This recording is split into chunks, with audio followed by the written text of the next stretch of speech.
তুমি এখন মাথা চুলে করছো যে? হ্যাঁ, 11:30 বেজে গেল, তুমি এখন আমাকে খেতে দিলে না? সকালবেলা সকাল থেকে কিছু না খেয়ে আছে, একটু জল খেয়েছি শুধু। কেন বিড়ি ফুকে হয়নি? বিড়ি ফুকে পেট ভরেনি?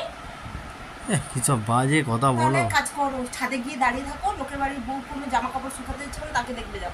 এসছে ওই বউটা নতুনটা? আছে, যাও চলে যাও, তাকে দেখতে হেভি। কখন এসছে? তাকে দেখে পেট ভরে যাবে। কখন এসছে? কখন এসছে সেটা আমি জানি না, যাও দেখবে যাও। তাহলে বললে কি করে? আর না হলে ওই গেটের কাছে গিয়ে দাঁড়াবে, যাও, ওখানে অনেক স্কুলে সুন্দর সুন্দর কচি কচি মালগুলো আছে, তাদেরকে দিয়ে দেখবে। সে তো প্রচুর দেখেছি। যদি সেগুলো দেখেও না তোমার পেট ভরে, তাহলে লোকের বাড়িতে চেয়ে খাবে, বিক্রি করে খাবে, না রাস্তাঘাটে বিক্রি করে খাবে, কি করে খাবে আমার জানার দরকার নেই। আমাকে একদম খাবার চাইবে না। আরে খাবো না তাই বলে? কি বললাম, তুমি কি কানে কম শোনো? বাংলা কথা কম বোঝো? তো সকালবেলা মাংসটা নিলাম, কে খাবে? তোর বাবা? আমি খাবো। আমি তোমাকে বলেছি? খেয়ে খেয়ে তো মোটা হয়ে গেছিস। হ্যাঁ, অনেক মোটা হয়ে গেছি। দেখো, লোকে বলেছিল ওজন মেশিনে আমাকে একদম তুলতে পারছে না। খেয়ে খেয়ে তো মোটা হয়ে যাচ্ছিস। ঠিক আছে, মোটা হয়ে যাচ্ছি না? শোনো শোনো, তুমি আমার কেউ নেই এখন, আবার বিড়ি সিগারেট, লোকের বাড়ি, শোনো না, স্কুলের সবকিছু আছে। বলছি শোনো, ওই বইটা কখন এসেছিল? কখন এসে আমি জানি? তা তুমি বললে কি করে? কি বললাম?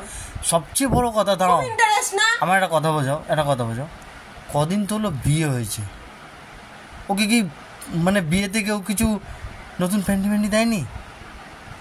ফুটো প্যান্টি শুকোতে দেয়? তুমি সেগুলো দেখতে গেছিলে? ছাদে দেখতে পাওয়া যাচ্ছে তো, আমাদের ছাদের দিকেই মেলে। ছাদে দেখতে পাওয়া যাচ্ছিল?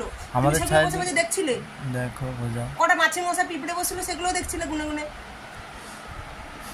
তুমি একদিন লক্ষ্য করে দেখবে, পুরো দূরবীন হয়ে আছে। কি দেখবো? পুরো দূরবীন হয়ে আছে। আমার কি খেতে কোনো কাজ নেই? আমার লাইফে কোনো কাজ নেই? লোকের কি আছে না আছে সেগুলো আমি দূরবীন দিয়ে দেখবো। কখন এসেছিল ওটা? কে এসেছিল? কখন এসেছিল? খুব ইন্টারেস্ট। তুমি বললে আমি বললাম সত্যি এসেছিল বোধহয়।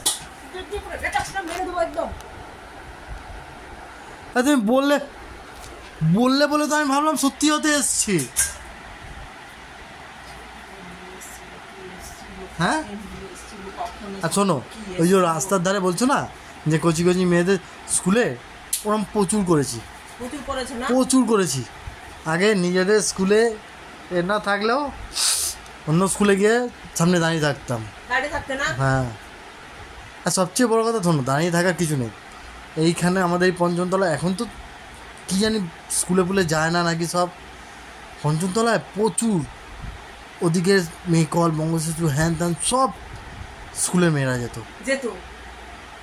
আর তুমি দেখতে কি দেখছো তাদের? দেখতাম। কি দেখতাম কি করে বলবো, ওটা সব বলা যায় নাকি, বাট সব বলা যায় না, কিন্তু দেখতাম। আমিও দেখতাম। কি? এবার তুই দেখবি। কি? এবার আমি তোকে একদম এটা চেপে মেরে দেবো, তারপরে তুই উপরে গিয়ে দেখবি। ওপরে তুমি কোনোদিন জমালয় জীবন্ত মানুষ দেখেছো? মেনকাকে দেখেছো কোনোদিন? উর্বশীকে দেখেছো? না, কাউকে দেখতে হবে না। বল কিচ্ছু না, সরি বল, বল সরি। বলবি কি বলবি না? না মেনকা বল। কি বল? ঠিক আছে। কি ঠিক আছে? না কিচ্ছু না, আমি বলতে বলেছি, পেটে করে পা দিয়ে একদম আমি করে দেবো। বল কি বলবো? ওপরে যে আমাদের দেবরাজ, তোমরা যে পুজো করো দেবতা, দেবরাজ ইন্দ্র, ওর চরিত্র যেন কত ভালো। হ্যাঁ, ঘরে তো বউ থাকতে মেনকা উর্বশীর নাচ দেখতে কেন আসতো তাহলে? বল। আর আমরা দেখলেই দোষ? তোমরা দেখলে দোষ নয় না? এটা দেখেছিস? হ্যাঁ, এটা দেখেছিস? বালিশ পিছনে পুরো একদম বাস দিয়ে উপরে করে টাগিয়ে দেবো আমি, একদম পদি করে। সেদিন বুঝতে পারবি। ছটপট করবে মানুষ। ছটপট করবে না? হ্যাঁ, খাবো কি করে আমি দেখবো? খাবারটা কে দেয়? তোকে দেয় কে? আমি দেখবো আমার সাথে এরকম করো তো? যা, কপালে খাবার দাবার দেবে না বলে তুই বিড়ি ফুকবি, যা।